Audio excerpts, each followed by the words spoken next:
欢迎收看《关键时刻》。现在在中国流传的一份文件，这份文件是在2024年今年9月份，当时中国军队有一个智库，他向谁？向军委会提出一个报告。这个报告讲说，如果川普当选，对于整个中国来讲会压力非常大，因为他会在这个地区带来翻天覆地的大变化。怎样翻天覆地的大变化呢？我们都要讲，现在中国跟俄罗斯、中国跟北韩、中朝俄之间结成联盟来对抗西方世界。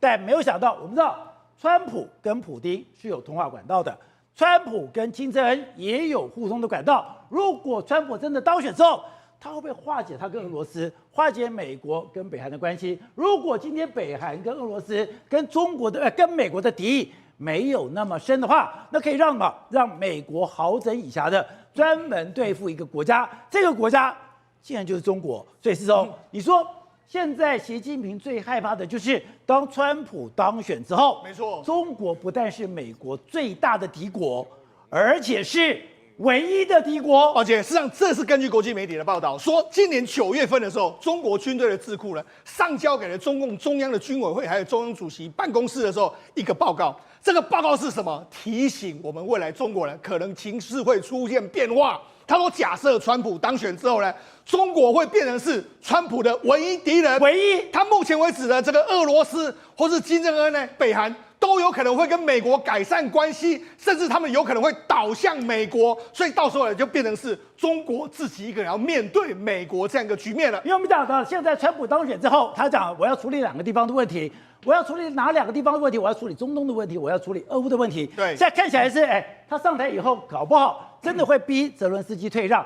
不但逼泽伦斯基退让，他也会让普丁你也要稍稍退让，中间找到一个折中点。如果俄乌战争能够化解的话，那西方世界或者是美国跟普丁之间的矛盾、对立、冲突就会化解。当这个冲突化解的时候，这次也看到普丁跟金正恩2个人已经完全尬奏会了，2个人已经完全绑在一起了。如果这个时刻，现在美国就可以好整以暇，全面的来对付中国。那你讲说你自己是天方夜谭吗？没有，包括《纽约时报》，《纽约时报》就讲，现在美国竟然在夏威夷举行了一场演习，这场演习叫做大国战争。而这个大国战争，懂不懂看？现在他们从装备、从演练、从整个假想敌，竟然已经毫不掩饰的完全是中国了。对，为什么说我压力那么大？宝姐，我跟你讲啊，事实上这到底会不会真的是变成这样的情形？真的会，因为事实上川普跟金正恩，或是川普跟普丁都有不错的交情，而且他们2个国家也希望跟美国改善关系，所以的确会改善，真的会完全不一样之后呢？你觉得会改善？会，有可能会改善。那于是呢，中国就变成是唯一第一个这个最大输家。你看。这个谁？布伦伯尔都说，无论是谁在美国获胜，习近平都是最大的输家。所以真的只是说，这个贺锦丽当选是小输，川普当选是大输。对，那尤其是美国现在，连布伦伯尔都这么讲。对，那美国不管谁当选，习都是最大输家。为什么他们要先准备10兆人民币？这就表示他们知道说，这代级不是波动的射条非常大条的一个状况。好，那我们讲美国现在其实也不严了。那最近美国在进行一个，你想要美国政府要换届了。这美国国防部跟美国国军呢，他们是没有停止的。他们现在在设想最新的演练。这个演练来说啊，《纽约时报》就还有很多美国媒体都去直击了这一场军演。这场军演的代号叫做“大国战争 ”（Great Power War），也就是说，它这个设想是跟一个大国的作战。好，那事实上除了美军自己之外呢，他还跟一些盟国进行了这个演练。那这个演练来说的话，它是什么样一个非常不一样的这个画面呢？宝杰长。过去呢，美军的演练呢，他们的这个一般的这个衣服呢，都不是这样衣服。他们过去的衣服都是类似，他们可能在中东作战啊，到阿富汗作战，沙漠战争穿的都是沙漠的颜色。但是这一次他们换上是什么？他们换上是丛林迷彩的这个颜色。丛林迷彩这个颜色的时候，让人家觉得说，好像跟过去美国所设想的主要目标是不太一样的哦。好，那事实上这一次呢，这个他们的演练，他们现在准备要打丛林战争了。那这次他们演练来说的话，有非常多特别的不一样，他们所有东西都弄成是丛林的这个所谓丛林迷彩的这样一个情形。好，那这一次演练来说的话，出了一些包。宝姐他们这个在夏威夷演练的时候是这样，演练从低空跳伞。什么叫低空跳伞呢？他们就说，在某一天的这个清晨里面，有800多名的这个陆军伞兵呢，他们坐了这个 C-17的这个运输机，然后飞到约莫是在这个距离地面大概是1200英尺，大概是360公尺，那很低耶。对，跳伞。那为什么要这样跳伞？其实这就是模拟什么跳岛作战嘛。可能美军未来如果假设在这个所谓太平洋战争的时候，他们需要这样低空跳伞。那在跳伞的过程里面，所以我在小岛作战的时候，我必须要这样的低空进行，因为它面积也非常小，我只能够这么低的跳伞。好，就没想到有一个士兵，他在这个下来之后，他们伞没有打开。伞没有打开就这样掉到地面上，这完全都被美国媒体直击咯。美国媒体直击的时候就说：“哇，这个非常危险。”保监长，1200英尺大概是360公尺。假设你如果真的没有开伞的话，9秒钟就带到地上，9秒，这个压力是非常大。但是对伞兵来讲一样，如果你没有在这个时间里面赶快打开伞的时候，保全会非常危险哦。就他们没想到他们进行这样的演练，这样演练的这个过程里面，然后后来人家就说，美国媒体就问说，那我们这个受伤的士兵怎么样？他就说，美国陆军太平洋责任的区的这个决定性动作做好准备，我们还是继续会这样做。虽然有人受伤，还是照样会这样做。所以你说美军这个大国战争的演习，它是完整的，是它只有在1200英尺，也就是在360公尺的高度上面，所以就降落。对，降落的时候，我刚才讲到，已经有一个人伞没有开，他就掉下来。他们怎么形容？那个人就像一根香烟一样，笔直的掉下来。笔直掉下来以后，赶快去救援。救援以后，那个人还清醒，可是已经动弹不得了。清醒动弹不得，马上后受。那你说有没有马上停止？有没有把这个所谓的改变？没有，没有停止，演习照常。你就可以看到这个演习有多么样的认真，这个演习有多么样的严峻。你都有一个人出现这样的问题。演习照常，美军是玩真的，他们这个演练来说，不会因为一个士兵的受伤就停止这样的这个训练。所以你看他们在训练什么？训练万一有一天在东亚出现这个争夺战的时候，他们可以快速的跳岛这个作战。所以从 C-17，事实上我们都讲过类似的这个故事嘛 ，C-17，然后跳伞下来，就是要这个快速的这个远征部队基地的这样一个概念。而且我们看《纽约时报》讲得非常清楚，他们是用新型的这个所谓的运输的这个武器，运输的车辆。等于说，我连脸的涂装都跟过去不一样。对，然后呢，我要对付谁？我要准备一场战争，对付中国的。对，没错。而且他说，美国陆军已经准备要跟中国开战，他们都直接写这么清楚。他说，庞大而笨重的陆军现在进行一个转型，在必要的时候要快速部署到亚洲。所以你看，连美国陆军都在转变。那陆军在转变，他们就说什么？这一次的设备完全不一样哦。他们现在派遣了一个新的这个陆军的这个绿色，他们也把这个涂上绿色的这个涂装，然后这个雨林颜色的这个班车来说可以载9个士兵。那9个士兵来说就载9个士兵，这种是专门应付整个东亚情势的，对，是雨林使用的步兵战车，对，步兵运兵车，对，一台步兵车。9个人，然后他们就可以分散到不同区域去，然后他们彼此之间用所谓通讯这样互相的这个连接，也就是说，他们可能用星链计划或用什么样这样互相的这样状况。然后这一次的这个步兵训练里面来说，有这个美国军队的兵，然后跟日本的兵，然后跟澳大利亚的兵，还有跟印尼的兵，他们一起在这个地方进行一个演练的这个情形。他们当然在这边有非常多丛林的演练，包括在丛林地形里面来说的话，用绳子来垂降啦，然后到壕沟里面的作战，然后包括说像冲锋的这个状况，那甚至他们还在这个丛林里面这个行军的这个情形，那甚至宝姐他们还做了一个动作。我们之前不是讲吗？未来的远征军的这个作战里面来说，有一个方法就是他们要吊着，包括说榴弹炮或者吊着海马式，在不同的区域里面这样作战。打带跑，对，这么大的榴弹炮用 CH-47来运送，运送了以后，我把给降落，放完了以后，对。这个射击完以后，是马上 CH-47，对，马上亲鲁克又把它给载走了。对，所以你看这个作战的模式来说，就是我们之前在美国有讲到所谓的前进远征基地这样的概念，他们现在用所谓的这个所谓榴弹炮这样子做一个训练。好，那除了这个之外来说的话，他们这一次我们之前曾经讲到哦，作战方式已经完全不一样。我们先来看一下美国的这个他们的将官怎么说。他说呢，没有理由用鲜血交换鲜血，我们可以用钢铁交换鲜血。就是你看，用钢铁交换鲜血，我们不会跟你鲜血交换鲜血，这是过去的作战模式。你北韩用这一套，我们不用这一套，我们用钢铁跟你交换鲜血。所以美国的作战逻辑是完全不一样的哦。陆军，我们讲过去陆军作战逻辑就是鲜血换鲜血，没有，现在不是这样。他们怎么做呢？他就说，我们现在呢进行了大量有非常多的无人机。然后包括说诱饵式的无人机、侦察机，还有攻击机，也就是说，他们目前为止陆军在训练，就是我们用了非常大量的这个无人机去攻击你。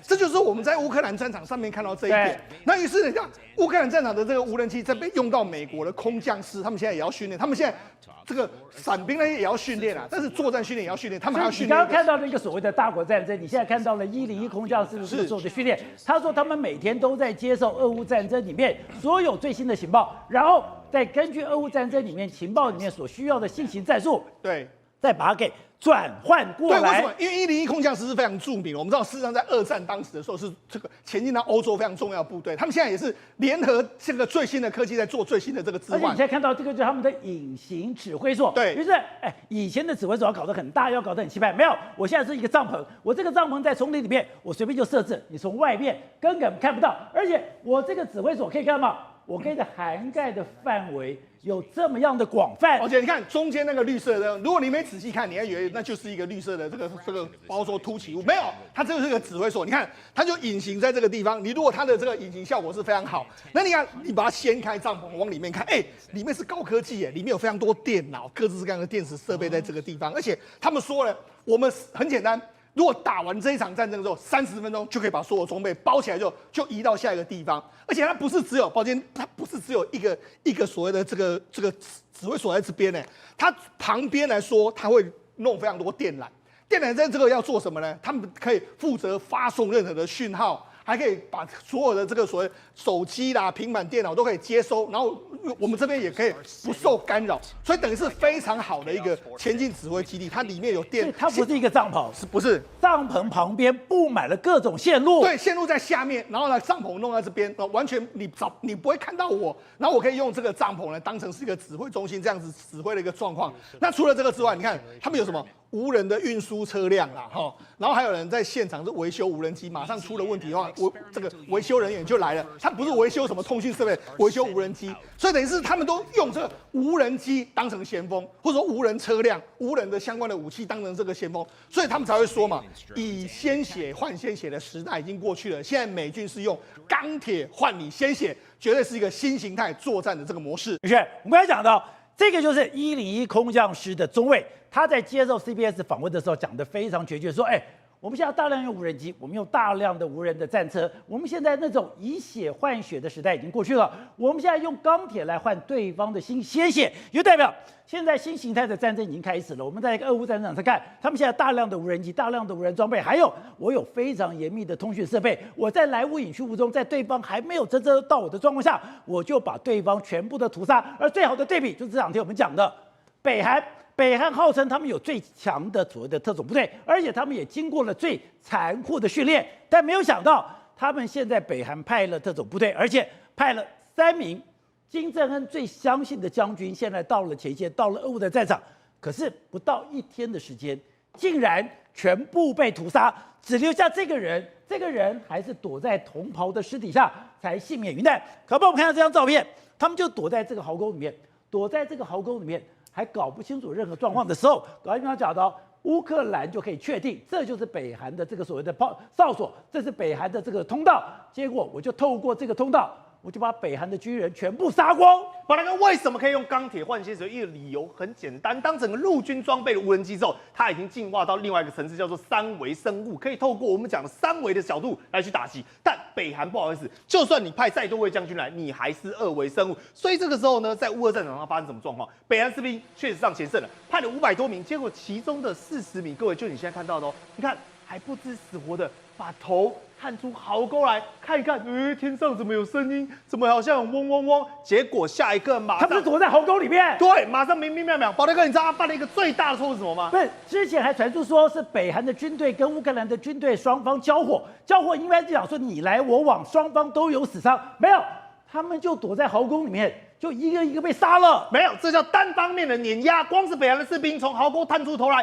听到嗡嗡的声音的时候，不好意思，下一句话就是接你已经死了。你知道为什么吗？根本连敌人都看不到，根本连敌人都没办法交火，因为代表北韩士兵完全缺乏对于无人机作战的一个认知嘛。为什么？因为当你今天探出头来的时候，你等于是平白无故的让他去 AI 辨识说，看清楚了，所以这是一个人脸，这是一个人头，而且哔哔哔哔哔哔，那这边可能潜伏了多少人，我马上就进行轰炸嘛。那你搞不好躲在里面躲好好的，不要被照到，不要看到无人机就飞过去就没事。结果你就这样探头出来，宝大哥，你知道下一秒发生什么吗？不好意思，40个人当场阵亡。不是，这个是号称说在南北韩最强的特种部队，这个是一个号称是叫做肉体的武器，他们受过非常严格的训练。可可是没有想到送到了战场，竟然是这样的结我果。不管你是人间凶器，还是有6块肌，还是胸口碎大石都没有用嘛，因为你根本就不知道乌克兰的人在哪里。可能乌克兰操作这个无人机背后，你知道什么吗？一个瘦瘦小小戴眼镜，搞不好近视700度、800度，然后在后面操作遥控器，但他一样可以把你们这些猛男给炸死，因为你根本就打不到他，你根本就搞不清楚状况。所以最后炸完之后，的确有一个人幸存了。宝哥，你知道为什么他幸存吗？因为刚好前面他的同袍当肉盾，对，其他人被炸死之后被躲在那个压在尸体下面，他怎么他起来，怎么我旁边的已经没有半个人活着了？而且我们看到这张照片，之前本来传出来说。北韩派的都是所谓的老弱残兵，派的这个是又瘦又干又小，派到前线没有哦。你看到这个人整个脸型的体格，你再看到他身上，他是很壮的耶，都是特种部队，都是壮汉暴风部队。所以你想想看到带领这些暴风部队要有哪些？北韩的什么副部长啊、侦察总局局长啊、人民军少将，这是3巨头，直接就派过去。结果有没有用？没有用啊，因为这3巨头也搞不懂无人机作战是什么状况嘛。而且你知道北韩现在在前线他们在干嘛吗？8000名哦，他忙着学俄文。说什么？我要赶快记得100个单字。那无人机怎么讲 ？drone 怎么讲？然后还在记这种背这些怎么讲俄文单字的时候，不好意思，还在训练的时候，不好，还没训练完就已经往前线送。俄罗斯最擅长的绞肉机战术嘛，我用人海去堆叠，反正用人肉去推进，把你去往前推，往前推，往前去绞肉。所以凸显出一件事情，俄罗斯真的没人了。所以他们宁愿呢去派北韩这些我们讲的青春的霸退，这些坚强的霸退来去前面当我们的人肉盾牌。而且你就可以看出来说。乌克兰现在刚刚讲的，它现在的 AI 模式真的越来越多了，你就看到为什么这么小的国家可以抵抗俄罗斯这么久。当俄罗斯还在教授他俄文怎么讲的时候，不好意思人家乌克兰的无人机战术已经在进化。我们刚才讲到的是一个文弱书生去操控这个无人机，未来为什么他们用的叫做蜂群？宝杰哥，你要理解所谓的蜂群的概念是什么？代表说他从电脑上一个指挥中控座台设定好我的路径跟我要攻击目标的时候，它形态会自动按一个键即时变化。那我问你要按一个键即时变化，它代表一个问题是什么？这些无人机，第一个，它沟通上必须要有完整的串联；第二件事情，一定有 AI 系统在里面，所以它已经不是传统我们想的玩遥控飞机了啦。这个已经是你在科幻电影里面，你在《魔鬼终结者》里面看到那种会追杀你的啦。所以你现在是乌克兰，它已经不是一个人指挥一台了，是你现在所有升空的无人机，它可以自己协同作战了。对，就如同电影《明日边界》，它有一个母体，而后面剩下的只是它的爪牙而已。而透过这个方式，它可以干嘛？可以大量去攻击，而且不只是这样哦。你现在以为说无人机只能当自杀吗？没有，有些人还可以当什么载货的，有些人当侦察的，甚至把机械狗直接丢在地上，就去给你探看路面，看有没有什么东西，有什么状况。所以你就知道为什么现在俄罗斯，包括他们的石油，包括他们弹备物资，所有的后勤补给，通通都被炸个底朝天。所以宇轩，如果你今天把北韩的这个故事，再加上之前以色列去打伊朗的故事，这个战争形态真的改变了，也难怪现在中国的军委会或者中国的军人，也就是习近平本人，看到状况根本吓死了，因为现在遏制的武器，在整个美制武器之前，根本就是破铜烂铁了。宝哥，这就是那句话，为什么大家讲说 AI is real，AI 真的来临了？因为已经在战争上最早反应了。刚刚讲到的无人机，那个属于地面3维打击的部分，但这个讲到什么？这个讲的是传统的战机已经进入到另外一种叫做超视距作战的方法。什么叫超视距？同样的一个道理，你看不到我，人没看到我，但你已经死了，我已经把你歼灭了嘛。宝哥，它是分3个阶段。第一个，我先用骇客入侵，确保我的安全，把你所有的我们讲的防空设备给瘫痪之后，再用 F-35去踹门，踹门完之后清扫荡，扫荡完毕之后，你所有的防空设备这时候来了，你看无人机就可以发动攻击了，对工厂进行攻击，对工厂进行轰炸。你想想看你以为看到的是只有那种超音速战机在天空上飞，不是。因为你雷达扫完之后，你防空设备瘫痪之后，我就可以开始大量使用无人机。眼睛瞎了，耳朵聋了。而且各位，你不要误会了，以色列的无人机根本就不是乌克兰。乌克兰确实有200多家无人机厂商，但以色列可能1、2家、2、3家就够。为什么？精锐进出，专门否军事使用。所以你看，建筑物倒了倒，防空设备呢，甚至我们讲的，他即便说，哎呀，想要去拦截这个以色列飞弹，但照样被轰炸。为什么？理由很简单。因为你根本防不胜防。今天你有1座，你有2座，但问题是面对我们讲的以色列的攻击，它是有高低空3层次大量的轰炸，有些是炸弹直接轰，有些是我们讲的直接去踹门，有些是 F-15呢直接带 J-10 去轰炸，有些呢是用无人机的方法。我就问，即便你有一个导弹，但你有办法把所有东西都给完全毁灭掉吗？而且你会看到，现在伊朗的导弹工厂它是有隐蔽掩蔽的，它完全躲在山谷的。如果过去的2维作战的话，我躲在这里，你要进攻，你要攻击，你要等于说破坏，根本不可能。结果我根本不用了，我根本从空中直接看到，直接就把你炸掉了。宝雷哥这分两层，第一个就代表说，现在整个卫星其实眼睛才是战争最重要的点，它不只是把你的眼睛摧毁掉，它还透过卫星，透过我们讲的甚至是低轨卫星，也就是我们讲Elon Musk他最擅长的，他可以去观测到长期你在这边，比如说你再怎么隐蔽，但你总有进进出出，我看得到你的导弹。再第二件事情，我至少要打击得到你。这时候就我们讲到 F-15它最擅长的部分，它可以去再生可能2000磅以上这种非常高大重量的这种钻地弹，所以即便你躲在地下，躲在碉堡里面，我都可以直接摧毁将你打击，而且我整个航程的距离加上加油机，因为你看不到我，我可以很放心的让加油机在空中飞2000里居敌于外。那你想想看，如果连2000公里外的敌人都可以炸得到你，都可以把你老家、把你隐蔽到不行的东西炸个底朝天，那你伊朗要凭什么样的底气，凭什么样的勇气来跟以色列一战？而且宇轩，你说你看到了这个画面，看到这个照片，把你给吓死了。本来以为说我们现在就是炸，比如说你要炸伊朗的这个所谓的飞弹设施，你要炸它的一个所谓的引擎基地，你应该就在这个范围。没有，你现在觉得以色列恐怖的是，导播我们再看一遍这个，它的整个弹着点是包括了伊朗的全境，伊朗的每一个地方，你的防空武器都在我的攻击范围内，这太可怕吧！我的 F-35进去的时候，从北到南无一幸免。那个这有两个层次，一个叫做军事上的目的，另外一个叫做心理上的阴影面积。你想想看，为什么他要从北到南去轰炸？如果说全部对，如果说以防空设备来讲的话，也不可能这么多吧，对不对？代表说它包括炼油厂，包括你的后勤，包括你的弹药储藏处，宝力哥，我全部都知道。我想打哪就打哪。对，你整个在里面搞什么鬼，我都知道。再第二件事情就是说，我有办法去侦测、去探测到你所有整个伊朗全境里面，你躲的你在哪里，藏的在哪里。那你想想看，前一阵子我们才讲到说，伊朗也好，哈马斯也好，甚至是我们讲的真主党也好，纷纷领袖都被狙杀，小的人我都可以找得到。大的你的战备物资储藏点我也可以找得到，所以在我面前，你整个伊朗全境拢是腾更公在挖看。好，石头，我们要在俄乌战争里面有这个武器大放光彩，海马斯火箭弹。我们这里看到海马斯火箭弹非常厉害，就是当海马斯火箭弹直接开到了大桥上面，它就怎么放下来，然后呢你也不知道东西在哪里，它就发射了。发射了以后就精准的打动目标，那它再就开到另外，它打完射后不理就跑了。另外，它再跑到另外一个地方，一样，它马上接收到坐标，接收到坐标了以后，马上射出去，射出去以后攻击目标，马上又离开了。这个台湾非常希望的海马斯火箭弹，它居然竟然搞不好，这个都是我们台湾的军人，对，这都是我们台湾的军人。那他们在干嘛？他们都在美国，对，他们在美国干嘛？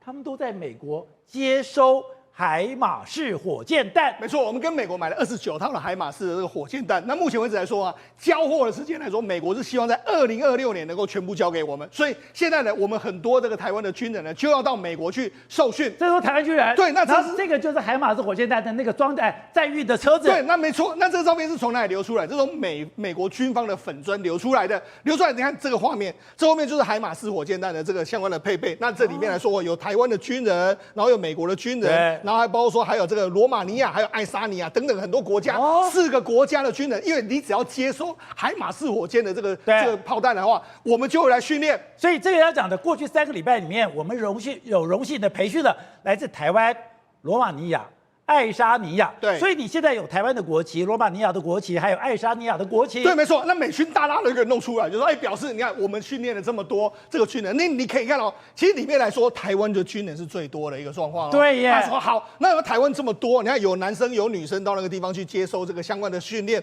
甚至还有他们 PO 的这个他们下班之后呢，在那边这个吃吃喝喝的这个照片。所以告诉你什么？所以我们在那边是跟美军可以打成一片的。所以也就是说呢，我们这个29套的这个海马式火箭弹，未来有一些种子教官已经训练了。那未来接收之后呢，因为海马式呢最高可以射到300公里远，所以不论对我们的近海的防御，或者说我们未来呢真的假设了美军要来这边支援的时候，可以用上这个海马式的火箭弹，是增加我们台湾的防御跟攻击的这个能力。所以根本不演了嘛，是现在就直接告诉你已经来了，你已经在接受训练了，而且你要把这个系统带回台湾了。对，那这就是我们交的保护费嘛。那保护费目前也在交。好，那除了这个之外，我们讲是让米利这个前美军的这个参谋联席会主席，他不是退休了吗？退休他说什么？宝强他说什么？我的猜测，人家就问说，那你这个未来的这个想法是什么？他说我的猜测是从现在起的10年到15年，美军的1/3或者1/4都是机器人啊，所以也就是说，美国未来的大部分都是机器人。对，就美军的作战方式已经完全不一样了。这台车就是无人车，对，无人攻击车。那这是由这个 Adura 的公司的所研发的这个自驾越野车。那这自驾越野车也是，它就可以自驾，那自己可以去攻击。虽然你可以人操作，你也可以去攻击。然后它可以它出去的时候，它可以控制无人机。那事实上，现在我们台湾也跟美国买了1000架的这个无人机嘛，这个目前为止，未来几年也要陆续的这个接收嘛。好，那除了这个之外来说的话，美国有非常多的新的这个作战方式，除了无人系统之外，未来联合作战。我们知道，事实上，美国不是在这个集成演练的时候，就用什么？用不同的飞弹，124的反舰飞弹，海马式，然后甚至是我引导你，你引导我，我引导日本的飞弹，或者日本的这个雷达可以引导我的飞弹，未来联合作战的方式。所以我才说，美国现在的作战方式已经完全不是过去想象中的那一套了。因为之前美非肩并肩作战的时候，就释出了一个影片，释出这个影片就是他们现在把海军陆战队的士兵丢到了一个荒岛上面，丢到荒岛上面，我开始弄坐标，坐标了以后，C13洞就来了，C13洞就把海马斯火箭弹，我把它登陆以海马斯火箭弹到了以后，马上就定位，眼睛都不用看，看都不用看，就直接飞出去，就把一个战舰给击沉了。对，所以现在的美军的这个作战方式跟思维完全都不是过去那一套。所以呢，这一套战争思维，你看，从最近的俄罗斯的这个军备跟美国军备之间的较量，看得出来这个落差非常非常大。所以那从这个北韩的军队跟这个乌克兰的军队作战，你就知道这个差距是10万8千里。这目前为止，俄罗斯军队跟这个北韩军队的这个状况，也是现在中国军队的这个状况。好，瑞德，刚才讲的一个美军的粉专或者美军直接公布说，现在爱沙尼亚、罗马尼亚还有台湾的人都在我们这边受训了以后，我们就教他们怎么样就这个爱马仕火箭弹。那这个爱马仕火箭弹真的已经很厉害吗？而且我们现在是真的肩并肩、手把手的把这个东西给学回来了吗？那么中共说啊，台湾向美国买的数件这个武器呢，并没有办法改变两岸军事力量的对比状况。我不需要改变跟你的对比状况，我不如你嘛。我不需要像你一样，为什么？因为你来攻的，我在守的嘛，所以我只要能够把你打得落花流水，让你付出代价，这样就好了嘛。海马斯火箭弹非常的重要，为什么呢？我们的帕拉丁那时候不是要买帕拉丁吗？后来帕拉丁因为生产的问题啊，所以后来加买了这个18套的海马斯火箭弹，在那么明年跟后年呢，那么我们会先拿，大概今年到明年之前呢，我们会先拿到11套海马斯火箭弹。后年2026年呢，那么加买的18套会全部拿到，大概有900多枚的海马斯火箭弹。海马斯火箭弹最厉害的地方在哪里？它可以打陆地的，也可以打那么越过台湾海峡过来的中共的相关的运兵船。这才是我们买海马斯火箭弹的最重要的一个原因呐。那让你不能登陆。这次不是有公布这个跟其他的国家，美国有特别公布在公开的资讯，公布我们台湾到了这个美国去受训的这个海马斯火箭弹的人员的这个照片嘛。那有立法委员很担心呐。那这些人员啊，他们的这个肖像直接公布出来，这样好吗？那国防部长顾立雄是说这是公开的相片等等，会跟美国沟通。其实我告诉各位。其实顾立雄心里面应该在偷笑，故意的。为什么？因为我请问你，什么时候中华民国的国旗可以跟其他国家的军事的训练人员一起公布啊？而且美国完全不遮掩了。我记得我在本节目讲过，个人比海马斯火箭弹更期待的是什么？是 M1A2T 的坦克。要来了。那你知不知道我们派了多少人去受训？我们派了84位的种子教官去受训，84位。对啊，而且告诉各位，这个月就要回来了。为什么？因为他们受训了已经快要快要接近1年的时间，他们这个月全部都要回来，只留1个人，其他全部都要回来。那为什么？告诉各位一个好消息，我们都还来不及看到我们台湾即将拥有的108辆的这个M1A2T 的最先进的这个坦克嘛。但是有个人帮我们看了，还拍了照片，他是澳洲的 YouTuber。他到美国去自助旅行的时候呢，刚好看到一辆火车载着一堆坦克，然后呢，他就把这些画面呢全部录影拍照下来，结果一看，它里面有一个配备是台湾 M1A2T 独有的，所以他看到的就是我们的 M1A2T 的坦克啊。这个火车上面有12辆，那么在我们今年跨年前，我们会拿到28辆的 M1A2T 即将直接运到台湾来，28辆，明年38辆，今年会有38辆，明年42辆，然后后年28辆。总共有108辆放在新竹跟桃园这些战略地点就对了。M1A2T 跟各位报告一下，除了这个改良式的布莱德坦克之外呢，我们还选购了比较这个昂贵的这个辅助冷却跟电源系统。在没有开主机的情况之下呢，里面的电源充饱了以后呢，可以直接不开主机，然后呢也不开配机，直接那么用里面的设备呢，直接还可以撑2个小时。这个为什么要这样做？让对方的那么热导引的飞弹打不到你，找不到你啊！这是 M1A2T 的坦克的各式的好处啊。那么除此之外呢，还有报告大家一个消息就是对了，是什么呢？那么虽然我们的托式2B 的这个导引的飞弹呢，1700枚有受到一些delay 啊，但是其中460枚已经运到台湾了，另外400枚的标枪飞弹已经运到台湾了，还有另外我们跟美国加购的刺针飞弹。我们加购的刺针飞弹还没来，但是他送我们的刺针飞弹已经先来了。告诉各位了，前几天不是公布了一个吗？台湾跟美国同时公布吗？3套中程的防空飞弹不是过来的吗？123枚的飞弹，这个系统除了补足我们中距离的相关的防空飞弹之外呢，事实上它里面的雷达有个非常重要的点，就是可以跟 Link 16。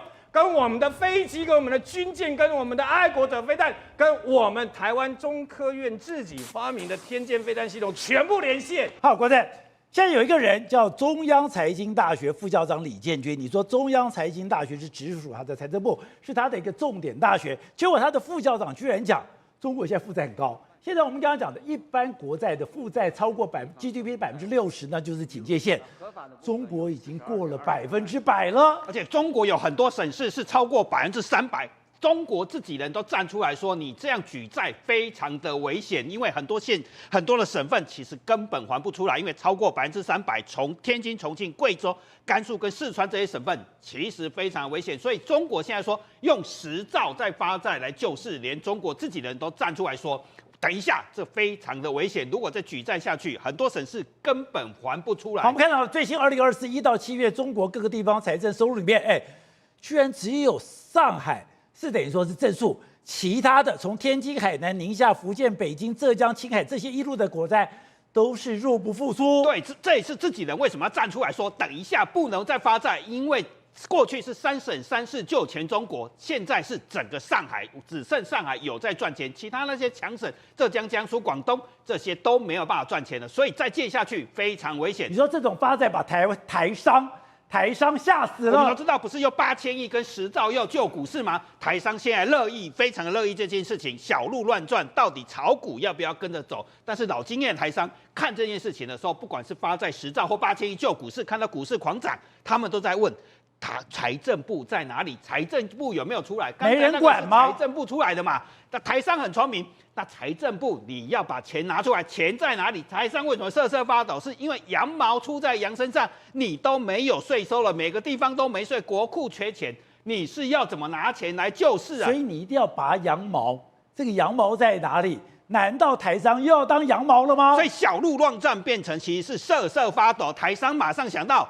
查税跟罚款，最可怕的是罚款竟然创下历史新高，所以台商现在不是小路乱战，而是担心门被撞，因为又有人上门来查税，这才是可怕的。好，那刚刚讲的，现在中国就干嘛？狂开罚单，而且还逼你提前缴税。所以台上的担心不是空穴来风，真的在山东省就发生这样的事情，地方官员打到医疗科技公司跟你说，你现在我税收不齐，你要补税给我，我不知道怎么帮助企业发展，但我知道怎么回一个企业。